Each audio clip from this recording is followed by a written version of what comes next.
in all times do not know, are uneducated of this process of menstruation with the women. So we are asking who? The messenger. So Allah said, they ask you, the messenger, about menstruation. Because this woman has having, this is a medical research, this is a medical research why the menstruations are there. I am not a learned man of doctrine or science. I just know that women have menstruations this much, and Allah is asking, the people are asking with them to the messenger about the menstruation. So Allah said, it is a hurt. Qul huwa adha. And other word in Arabic, adha, is adha. Actually it is adhan, but when you pause it, it becomes adha.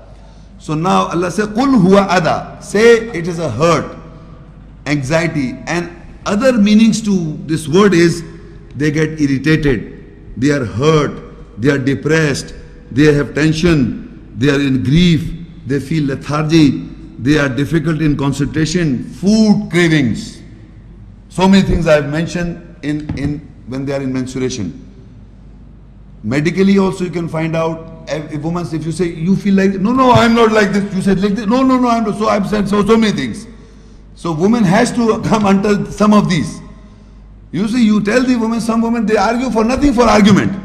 You ask them, do you feel irritated during menstruation? No, I don't feel, I am very, you say, do you feel hurt? No, I don't feel hurt. Or you feel depressed? No, you feel don't. So when Allah says adha means aza. So one of these descriptive meanings she may fall into. So when Allah is provided this kind of behavior with the woman, she must understand. She must not fight against it. Now these men and these women, and including myself, we do not know this. So Allah has said, what you have to do? Detach from them, from the women in the menstruation. So you must understand, first physically and psychologically, both. Meaning you have to detach from the women. You understand this meaning, detach? Attach, detach. And further it says, and do not go near to them until they are purified. First is detaching, then not going near. That means you were attached.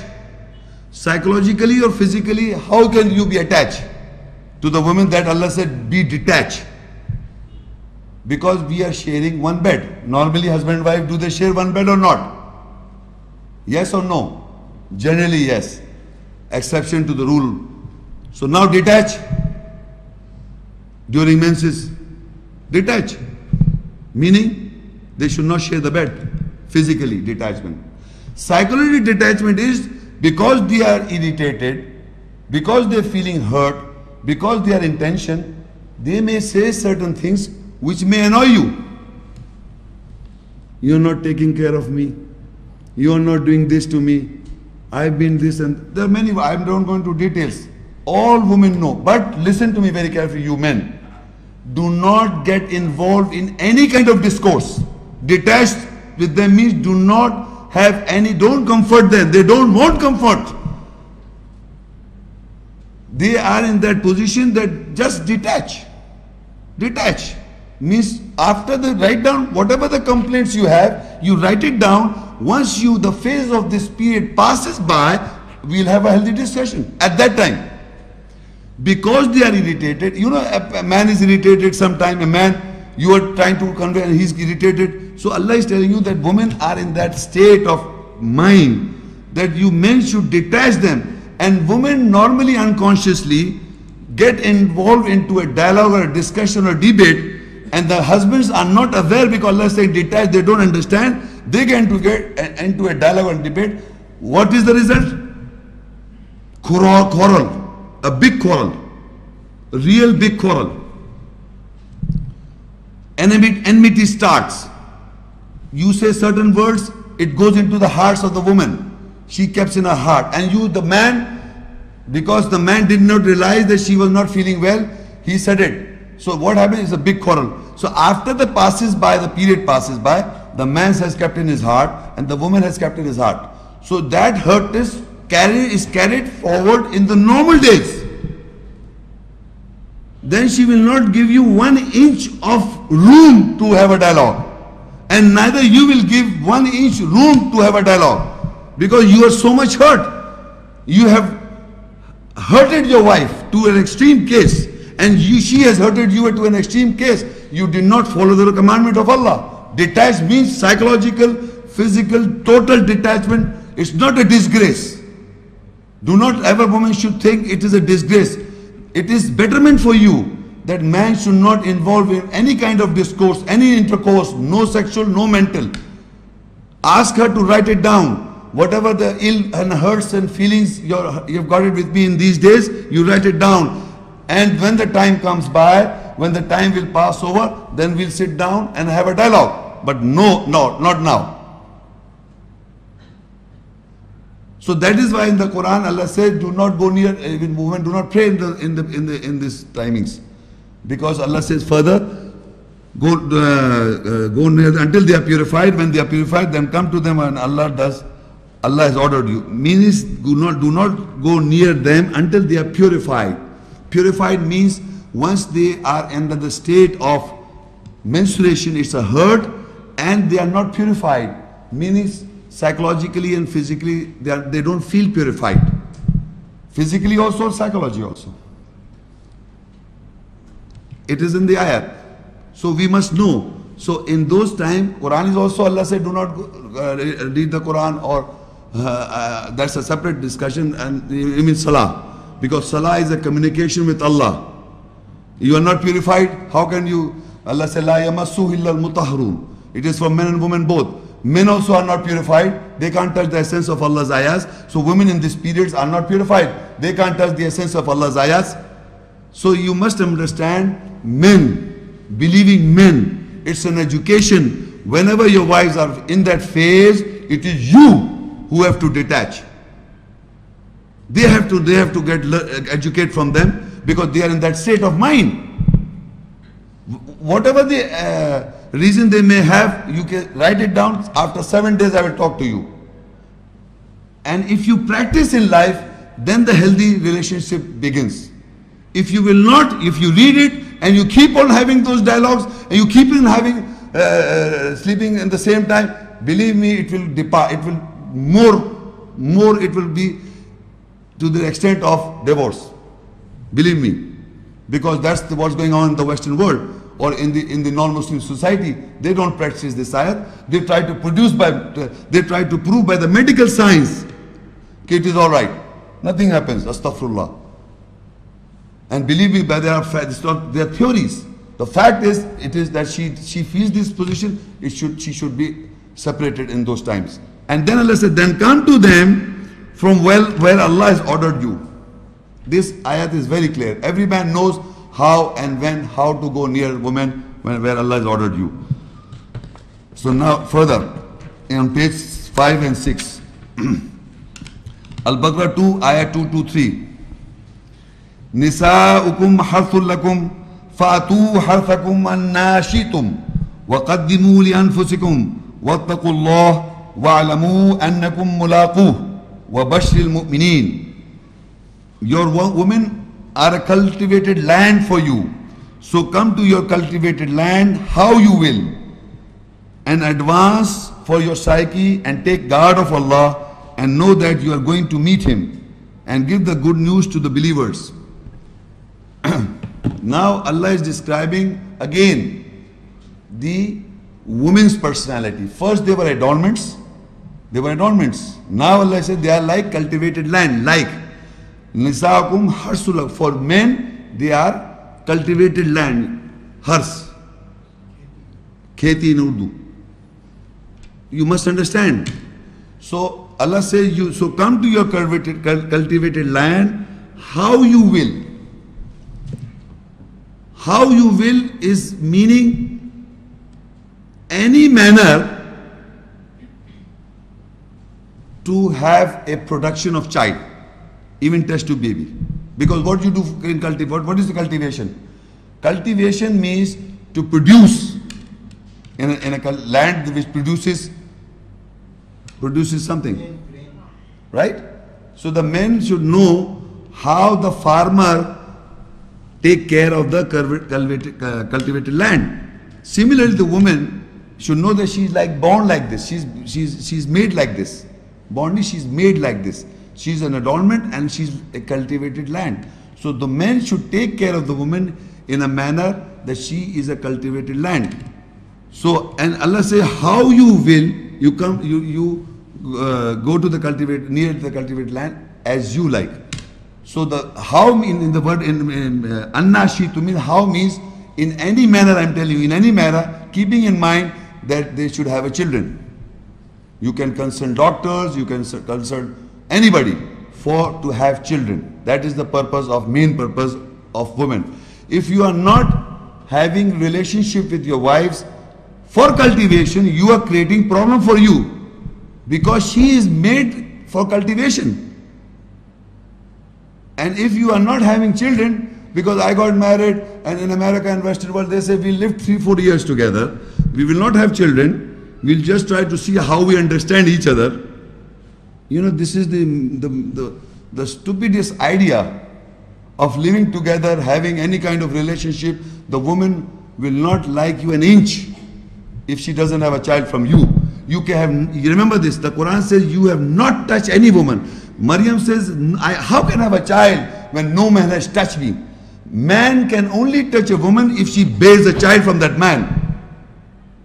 No woman is being touched by a man, even if you have a sexual relationship. But if she doesn't have a child from you, you have not touched her.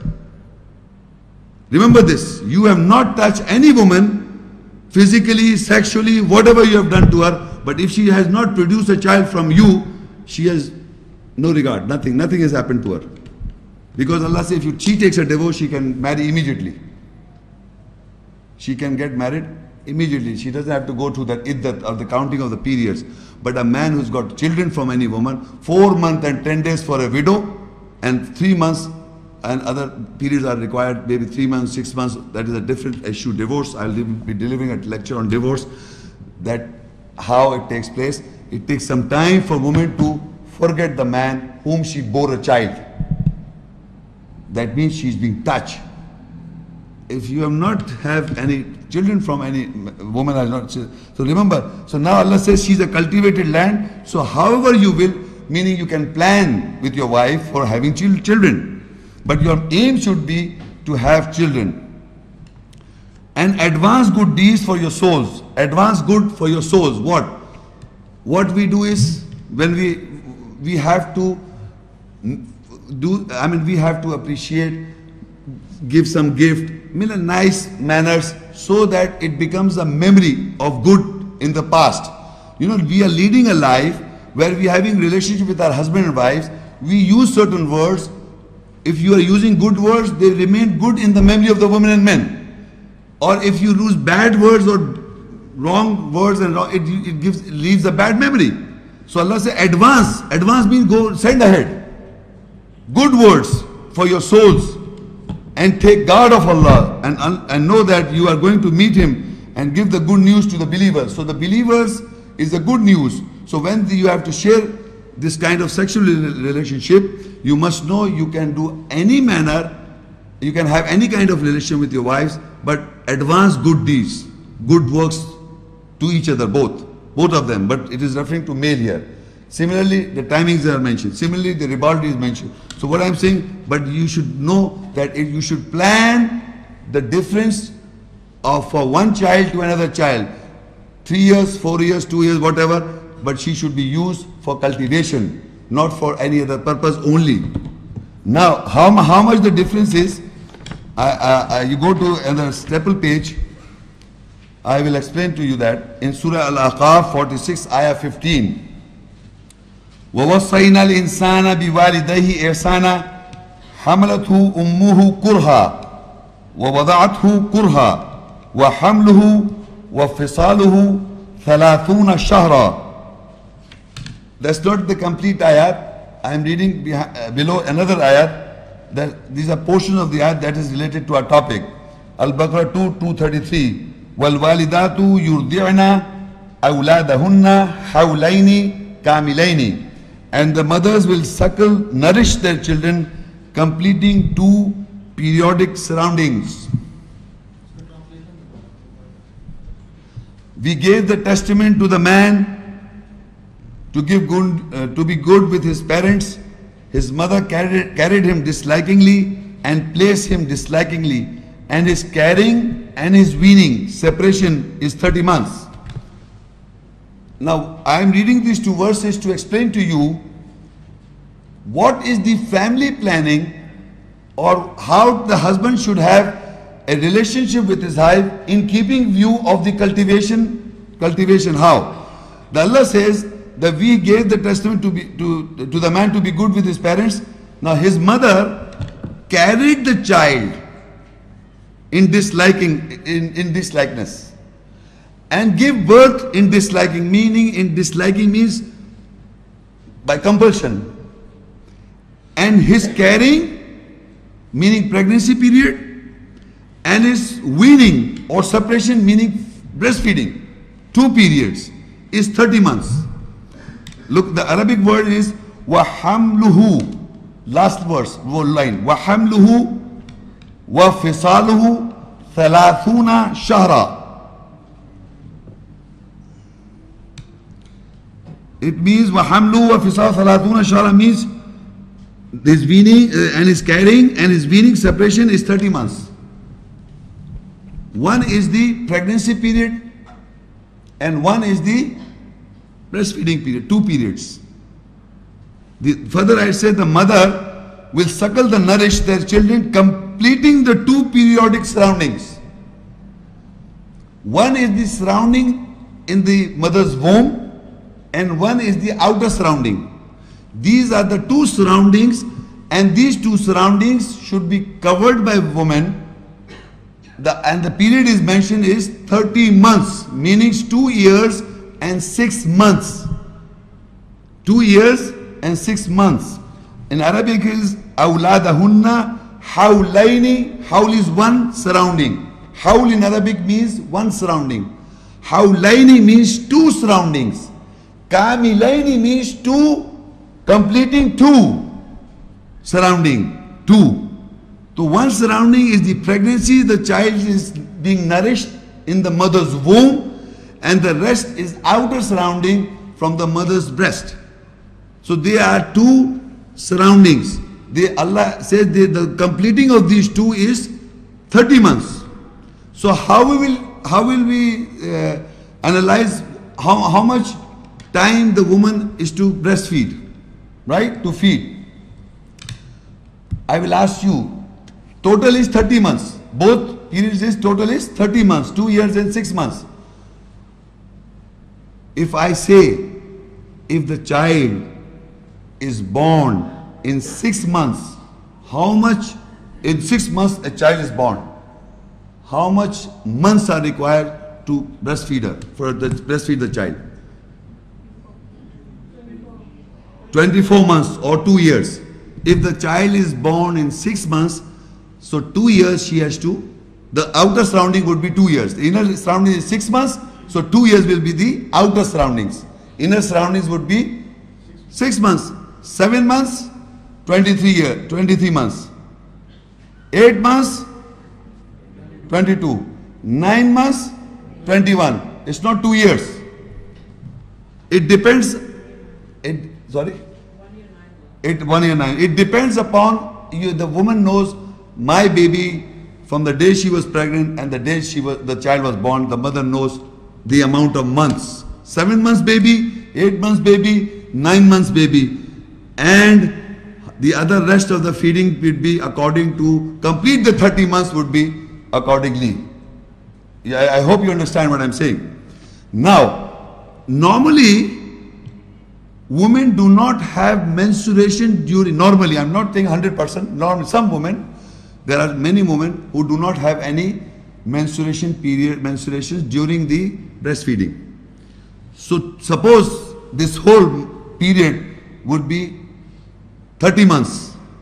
She's breastfeeding the child and the child was born.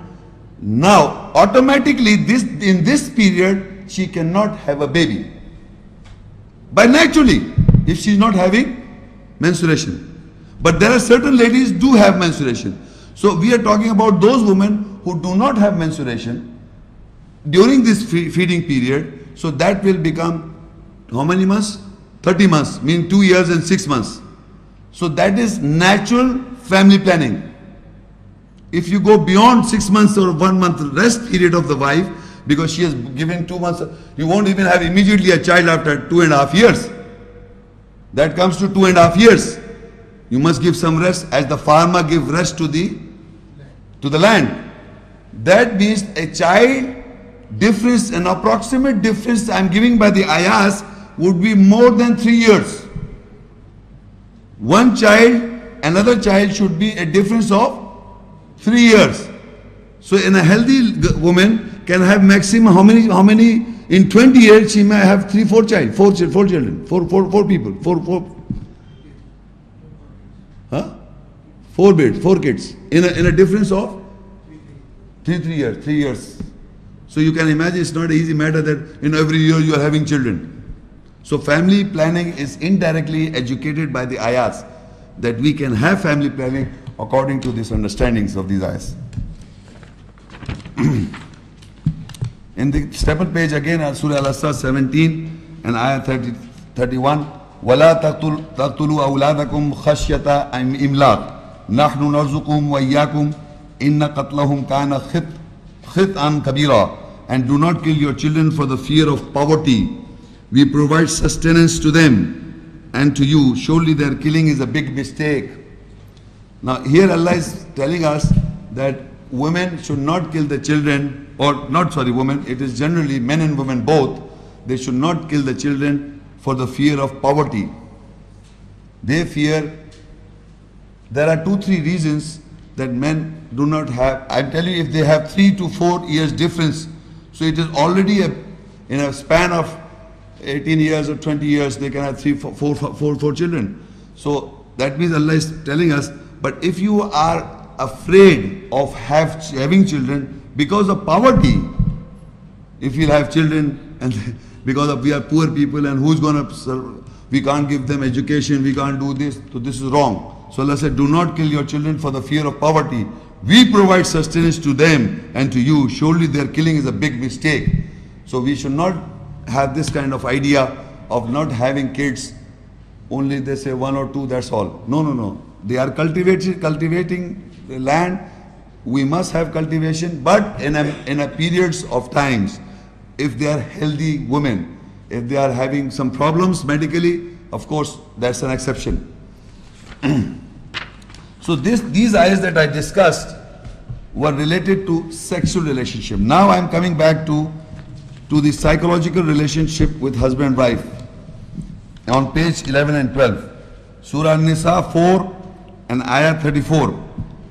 الرجال قوامون على النساء بما فضل الله بعضهم على بعض وبما أنفقوا من أموالهم فالصالحات قانتات حافظات للغيب بما حفظ الله واللاتي تخافون نشوزهن فعظوهن واهجروهن في المضاجع واضربوهن فإن أطعنكم فلا تبتغوا عليهن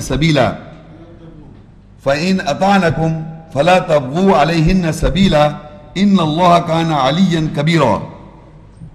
The men are those who take a stand over the woman with what Allah has given the bounty to any one of them over the other, and with what they spend from their wealth. So women are those who amend, that is they correct, who are devout, and they preserve for the absent with what Allah has preserved. And those women whom you fear of their jarring, emotional shock, then sermon them and abandon them in the beds and strike them. So if they obey you, then do not seek over them away. Surely Allah is high, great. Now in this ayah, Allah is describing the behavior and what is the standpoint of men and women both. First he describes that men are those who take a stand over women. Taking a stand means what? From all kinds of misbehavior from other people, you take a stand for the woman. You take a stand. on them, over them. Because of the, I read to you, because of this emotional hurtness that is related to their menstruation, they are sometimes mostly emotionally worked up. You have to take a stand. They may have feelings for certain thing to an extent that you have to take a stand. In all aspects you have to take a stand. Men has to take a stand. By guarding also, you have to take a stand. So men should take a stand on women, is taking a stand, taking actions which you have to take decision in life. Now what happened? Whatever Allah has given them bounty to any one of them over the other. Because among men, there are difference of intelligence, and among men, there are difference of wealth. So any man whom the girl or the woman whom he is married to, that man will take a stand according to what Allah has provided him. The wealth, whatever Allah has provided him, the intelligence. It says very clearly, what Allah has given the bounty to any one of them over the other. He may take a stand according to his standard. The woman should not point that, look at that man, he is better off. You must do like that. You must not, she must not say this. Because the man can take a stand over the woman what Allah has provided him. The intelligence and the financial aspect. He can take a stand over his wife according to what is being provided by Allah to him. So he should also not look here and there, up and down. He should not look above his people who is above him, and he should not look beyond what is beyond him, below him. Neither the woman should, neither he should. Otherwise he start doing wrong things. So that is what Allah says. The man should take a stand over the woman with what Allah has given bounty to any one of them over the other, and with what they spend from their wealth. Whatever the wealth Allah has provided, they have to spend the wealth over them. Wealth. So look at the men, the quality or the behavior, the character trait is coming of a man, a believing man. And in the whole world, men are spending money on women without realizing, I'm talking about wives, how much they have spent in millions and billions without even thinking once, I've spent such amount of money. If you, from the day you got married till the day you die, if you take an account, you may have spent so much of money. But if money spends some money on you, she makes sure that you return it. My money is my money. Your money is also my money. That's the psychology of a woman. So you must understand that. She's not bad, she's like this. So man is spending, he feels proud to spend, he feels great to, and she enjoys when she's been spent on him, on her. She feels happy about it. I got a car, I got a house, my husband gave me this, my husband did this, my husband did this, and she enjoys this, she's made like this. So this is the behavior we must understand. We must not go the other way around. Look, I want to spend on you. Husband, you sit in the home. So it is not like that. So every male, every man that Allah has made, he will spend according to his means, according to his status, according to his intelligence. So women should know that this is the character trait of a believing man. And I as a woman, what I have to do is further. So the women are those who correct, amend, are those who are devout, and are those who preserve from the absent what Allah has preserved them. In His absence, she preserved her personality, she preserved her psychology, she preserved her physical personality, physical body, and she preserved the belongings of the husband in his house. So many things. Husband is outside, going to the office. She's got the whole house in her hands. She can do anything what she likes. She has to preserve in the absence of the husband. You understand what I'm saying? That is why Allah said they should correct. And the word there is fasalihat, islah. In Arabic, islah means to correct. She should keep on correcting herself. She should be devout, and she should preserve in the absence or for the absence with what Allah has made her to preserve. She knows this, that in my absence of the husband, she has to preserve the house, she has to be in charge of the house and the keys and everything she's got in a house. It is the husband's belonging. Whatever the husband is given to her, it's hers. Whatever the husband has given to her is hers. But whatever the husband says, don't think it's yours. So you have to preserve in the absence of the husband's absence. This is what her character comes. Both characters. Men are spending, he is to spend. Man has to spend on the woman all his life. Intelligently he has to take a stand. And she has to be amending or correcting herself. She keep on correcting herself. She should be devout and she should preserve. And now comes those women whom you fear of their jarring emotional shock. Then sermon them, number one. Abandon them in their beds and strike them. So if they obey you, then do not seek over them away. Surely Allah is high and great. Now, this is very important verse portion of the ayah, which most of the Muslim scholars and non-Muslim scholars are putting this issue that men are allowed to beat the woman or strike the woman.